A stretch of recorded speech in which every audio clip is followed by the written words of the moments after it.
To itu kosong, Han itu ada. Keberadaan dari sebuah kekosongan melalui tirta asal usul dari sebuah kekosongan, dan dari jagat kosong yang namanya Taya. Nah, maka dari itu 1 kali 1 tetap 1, Tuhan, gitu. 2 kali 2 tetap 2. 2 kali 1 tetap 2, kan gitu kan. 3 kali 1 tetap 3. Maka artinya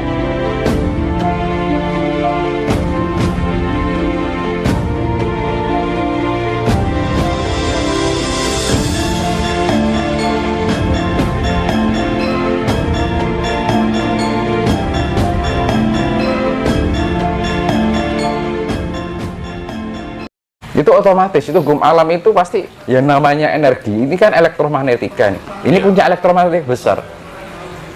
Lah makanya kan adanya charger yang wireless charger itu Pak, yang HP itu kan cuma ditempelkan doang gitu, nggak dicolokkan kan. Sebuah energi itu hanya ditempelkan bisa tersalur, dan itu kan bentuknya kosong. Dan ini simbol sebenarnya dari kekosongan itu kita bisa menyalurkan, kita sebagai charging di situ. Iya, mungkin kejadian nyatanya seperti begini.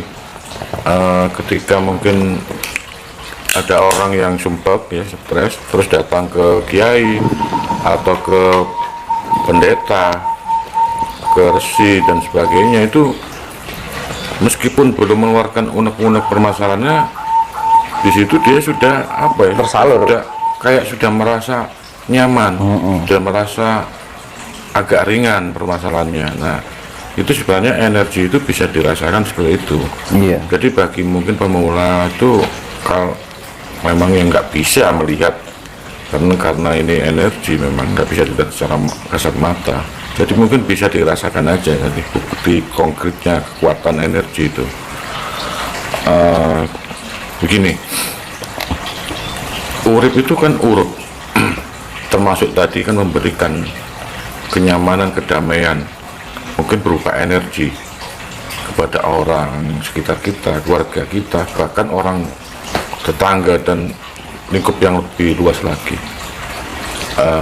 Saya ingin mungkin bisa minta penjelasan dari Mas Dinas bagaimana cara mengoptimalkan kekuatan atau energi kita nanti biar lebih besar lagi, sehingga bisa mungkin menerangi atau bisa bermanfaat kepada lebih banyak orang.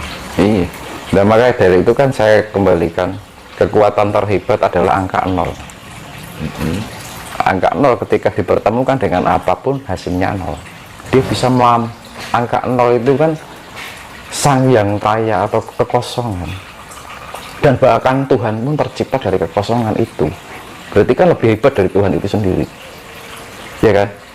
Dan kosong. Sebentar. Maksudnya Tuhan itu tercipta dari 0 itu maksudnya gimana itu? Dari ketiadaan menjadi ada. Jadi Tuhan itu sebenarnya tidak ada. Maksudnya tercipta dari kekosongan. Ada. Kalau tercipta dari kekosongan itu mungkin bisa dijelaskan secara mungkin bahasa yang lebih mudah, sederhana. Karena mungkin biar nanti para penonton itu tidak salah mengartikulasikan penjelasan dari Mas Dinas tadi. Jadi gini, jagat itu dulu kosong, tak ada apa-apa, tan kenal kinoyo ngopo, yang disebut sang yang Taya. Ta itu kosong, yo itu jagat, yang artinya jagat kosong. Dan kemudian ada sesuatu yang terlepas dari kekosongan yang berupa namanya tirta. Itu asal usul, Ta itu kosong, artinya asal usul dari kekosongan, ya kan? Dari tirta inilah tercipta yang namanya Tuhan atau Tohan. To itu kosong, Han itu ada. Keberadaan dari sebuah kekosongan melalui tirta asal usul dari sebuah kekosongan, dan dari jagat kosong yang namanya Taya. Nah, maka dari itu 1 kali 1 tetap 1, Tuhan, gitu. 2 kali 2 tetap 2. 2 kali 1 tetap 2 kan gitu kan. 3 kali 1 tetap 3. Maka artinya apa? Ketika kita menyimpan keburukan, ya Tuhan berwujud keburukan. Ketika kita menyimpan kebaikan, ya Tuhan akan berwujud kebaikan. Maka 3 kali 3 1, 3 kali 1 3, 2 kali 1 2. Itu artinya ini adalah filosofi angka. 1 kali 1 1, tetap 1. Ketika kita memuja Tuhan sebagai Tuhan yang satu, ya satu. Itu Tuhan yang sebenarnya, sejati. Satu kan sejati nih. Atau jati, sejati. Tunggal, Sang Maha Tunggal. Nah, namun ketika 1 ini dikalikan 2, hasilnya 2 bukan 1. Ketika dikalikan 3, bukan 1 tapi 3. Maka semakin banyak konflik yang terjadi dari penciptaan ini dari 1, maka misalkan tercipta 99 kali 1 ya 99, menyesuaikan konflik yang terjadi dari besarnya angka. Semakin besar angka yang terjadi, maka semakin besar pula konflik yang terjadi. Nah, maka dari itu tetaplah 1 tetap 1. Istilahnya manunggaling Kaulolan Gusti, itu 1 kali 1. Ya jawabannya 1. Bahwa Tuhan sejati, aku itu Gusti, ya Gusti ya aku. Karena sudah manunggal antara 1 dan 1. Tapi di atas itu masih ada kekosongan. Karena sudah tidak menjadi siapa-siapa. Itu orang yang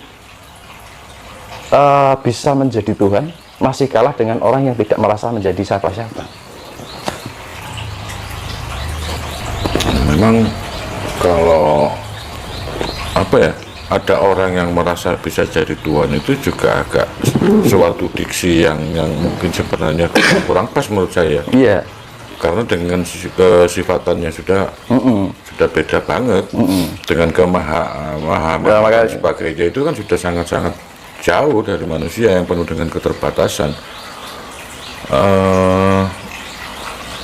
Saya tetap menghargai tentang konsep masalah ketuhanan. Iya. Saya di sini hanya sekedar menggali keilmuan. Saya tidak berusaha untuk mendebat, memperbandingkan keilmuan. Jadi mungkin nanti para penonton mungkin diharap agak mungkin bijaksana.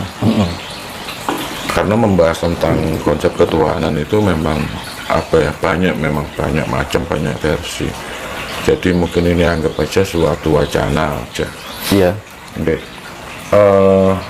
Ada satu juga yang saya tangkap tadi dari Mas Tinus tadi itu, kalau nggak salah itu Sang Maha Esa itu di atasnya lagi ada Sang Yang Taya.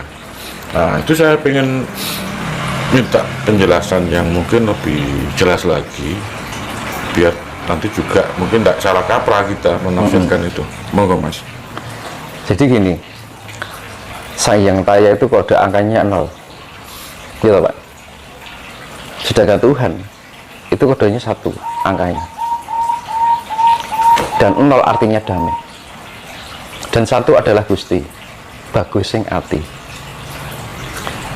Nah, untuk mencapai damai ini modalnya adalah bagus sing ati, cinta kasih. Kita harus membawakan sifat cinta kasih untuk masuk ke dalam suasana yang damai, kosong. Karena damai itu tengah-tengah, terlepas dari segala konflik. Karena 1 itu masih ada konflik penciptaan, ya akhirnya menurunkan banyak Tuhan kan gitu, ibaratnya gitu. Nah, dari 1 ini jadi belum sempurna. Gusti itu kan sebuah sifat, kita menjalankan sifat Gusti. Nah, kalau sudah mencapai ini baru pada titik damai, kosong. Kita sudah istilah, makanya kan keilmuan Jawa itu ngilmu sangkan paraning dumadi. Dari kosong kembali ke kosong, dari sumber kembali ke sumbernya, dari asal usul kembali ke asal usulnya. Nah, kenapa diwujudkan Tuhan ini? Agar manusia mudah untuk mencapai 0. Jadi ketika kita menemukan namanya manunggaling kawulan Gusti, itu suatu cara untuk diarahkan pada titik 0 kosong. Bagusing ati, kecantikan, inner beauty. Kalau kita sudah menjalankan inner beauty itu, ya kita akan selesai dengan diri kita, damai, tanpa konflik apapun. Makanya angka apapun dikalikan 0 sama dengan 0. Tetapi Tuhan ini masih, jika disalikan 2 jadinya 2, 1 ini. Jika dikalikan 3 jadinya 3, angka 1 itu. Maka ini kan Tuhan ini tergantung mau ditemukan dengan apa dulu. Mau dipertemukan bagusing hati ya kalikan 1. Lah kalau sudah mencapai itu baru kosong. Urutannya seperti itu. Iya. Jadi mungkin saya sedikit menjelaskan di sini biar nanti penonton itu enggak Iya. apa ya. Lagi kok ngawur penjelasannya kok ngene. Iya, karena Jadi- memang ini jadi- harus pelan-pelan gitu. Jadi begini, seperti saya mungkin bisa mengutip di agama Islam, di situ kan ada kalimat negasi tentang kalimat tauhid itu. Jadi la ilah itu memang tidak ada Tuhan, tidak ada Tuhan yang sejati maksudnya. Sebenarnya kalau Tuhan memang itu banyak sekali, bisa berupa mobil, bisa berupa apapun, itu Nah itu bisa kan menjadi sudah Tuhan. 1 yang sudah dikalikan Nah, angka berapa itu nah, kan, ibaratnya kan gitu. Nah begitu, tapi itu nanti dinegasikan semua, maksudnya tidak ada, semuanya tidak ada yang sejati, itu dinegasikan, dinegatifkan, baru ada nanti betul-betul itu yang memang sejati, yang satu saja, satu itu pun itu kalau diselami di dalamnya itu memang sudah menyelimuti suatu kekosongan yang berisi, begitu. Mungkin begitu, jadi para penonton biar tidak apa lagi kok ini aku yang mumet aku gitu. Karena ini ya, karena tataran orang Jawa itu pada titik yang namanya Sang Hyang Tayang. Jadi Gusti itu sebuah pencapaian yang dinamakan luhur. Kan kalau orang sudah mempunyai inner beauty atau bagus sing ati, Gusti itu kan bagus sing ati atau inner beauty, orang kan akan mempunyai jiwa yang luhur. Kalau orang luhur itu kan akhirnya damai. Lah istilahnya gini, kita kalau nggak bisa damai, berarti kan masih ada konflik di situ. Makanya artinya manunggaling kawulan Gusti 1 kali 1 artinya kan ini satu sifat, bukan sesuatu yang sifatnya ganda, karena sifat Tuhan sejati itu sifatnya bukan ganda.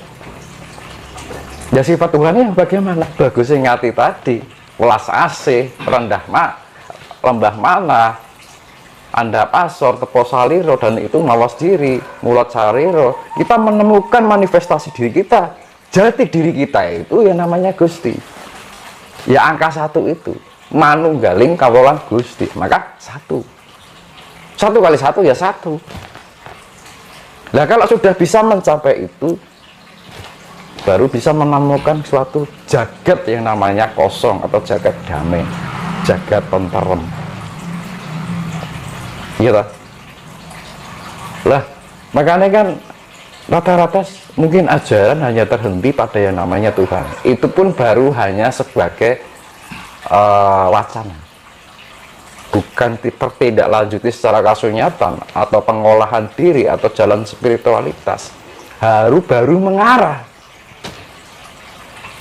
belum mencapai pada titik yang namanya manunggal, gitu. Maka di dalam diri kita itu ada Poncosilo. Ponco itu 5, sila itu dasar. Karena di dalam diri kita terdapat 5 anasir semesta: cahaya, air, angin, api, tanah. Dan ini harus menyatu, selaras. Ketika ini suatu menyelaras, kembali yang namanya terciptanya kehidupan, positif, negatif, netral. Proton, elektron, neutron. Atom yang namanya cahaya. Atom kan terdiri dari 3 muatan ini: positif, negatif, netral. Proton, elektron, neutron. Itu partikel yang ada di unsur yang ada di atom. Artinya kita kembali pada cahaya. Dimensi kelima. Ini kan kita Pancasila atau 5 dasar ini yang harus kita selaraskan dari 5 elemen semesta ini, kita selaraskan untuk mencapai trisula. 3 sula, 3 dasar. Dari 5 dasar elemen semesta yang selaras akan mencapai yang namanya, ini 3 dimensi nih Pak, ya kan? 3 dimensi melonjak ke dimensi 5, yaitu dimensi cahaya yang sudah tidak terikat ruang dan waktu. Kalau 5 anasir ini masih terikat ruang dan waktu, dan ini harus mencapai itu. Makanya kalau orang yang mati kan hanya tinggal 4 unsur, unsur tanahnya nggak ada, dia hanya unsur cahaya, air, api, udara, api, udara, tanahnya nggak ada. Nah, harus menuju kelengkapan itu. Makanya jalan reinkarnasi itu mencapai kesempurnaan kan dilengkapi 5 elemen. Ketika dia bisa menselaraskan 5 elemen yang disebut Pancasila itu, maka akan menaik namanya 5 dimensi yang hanya tercipta atau terwujud dalam 3 unsur, yaitu positif, negatif, netral, yaitu unsur cahaya yang tidak terikat ruang dan waktu. Kalau sudah ini tercipta, melonjak lagi ke namanya tunggal sula. Sejatine aku ya Gusti, sejatine aku ya pangeran, sejatine ingsun kang dadi pakuning jagat, sejatine ingsun kang dadi pangeran. Itu dalam mantra Jawa itu ada, ya ingsun kang sejatine pangeran.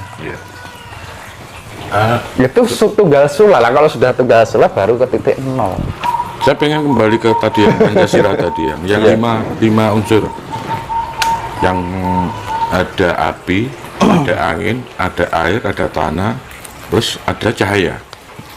Iya. Kalau yang kita sering familiar itu kan 4 anasir yang mungkin di tubuh kita memang sudah bisa kita tahu kan, seperti tanah yang mungkin diwakili dengan kedagingan kita, dan terus apinya itu dari darah kita, terus angin yang kita hirup ini, air ya kita juga komposisinya banyak air juga di kita. Nah, letak unsur yang cahaya itu menurut Mas Tinus itu kalau di dalam posisi tubuh manusia itu di mananya ya? Jiwa. Di jiwa. Auranya. Jadi gini Pak, zat itu kan pembentuk partikel tubuh, gitu. Zat itu bisa terbentuk ya namanya dari partikel sel, gitu. Sel kan untuk dasar pembentukan zat. Tapi sebelum menjadi sel, ini ada kandungan ion, gitu. Nah, ion ini ada unsur yang namanya energi elektromagnetika. Maka kita pegang HP bisa goyang-goyang touch screen-nya, karena kita mengandung unsur elektronika. Dan disitulah nyawa atau senyawa, kumpulan energi dari pergerakan 4 unsur, 5 unsur di dalam diri kita. Jadi yang cahayanya tadi itu jiwa kita atau nyawa kita? Jiwa kita. Jadi gini, kehadiran 4 unsur ini kalau nggak ada kehadiran jiwa nggak bisa merasakan apa-apa, iya kan? Tuh. Nah, ini tubuh atau zat, gitu, sel, ion atau senyawa itu tadi elektromagnetika. Makanya kan di dalam diri kita ada sel darah merah, sel darah putih untuk pembentukan zat itu tadi, gitu. Nah, ini kan ada unsur panas ini kan, iya kan? Unsur elektronnya ibaratnya kan gitu, unsur panasnya. Terus ada unsur yang namanya atom. Ada unsur atom, gitu. Di dalam atom ada inti atom yang terdiri dari proton, elektron, neutron. Dan dari inti atom di bawah nadi ada unsur positif dan negatif. Maka kehadiran sebuah energi itu setelah adanya unsur positif dan negatif. Jadi unsur sama energi duluan unsur. Nah, unsur ini manifestasi dari sang tunggal itu. Kalau di dalam ilmu sains itu kan bahasanya kan Higgs boson. Dari kekosongan melakukan keajaiban yang melalui Tirta ini terbentuklah Higgs boson. Higgs boson mempunyai memecahkan dua partikel menjadi positif dan negatif, malaikat atau iblis. Gitu. Kalau Higgs boson itu Gusti tadi, Gusti kang sejati, ya ingsun kang dadi pangeran, manunggaling kawulan Gusti. Nah, baru 3 proton, elektron, neutron. Lah, ini terpecahnya ini kan membentuk atom ini kan, dari 3 bagian ini membentuk atom. Nah, atom memecahkan dirinya. Kalau secara makro itu kan terjadinya Big Bang, maka terbelah menjadi partikel cair, padat, gas, dan cahaya.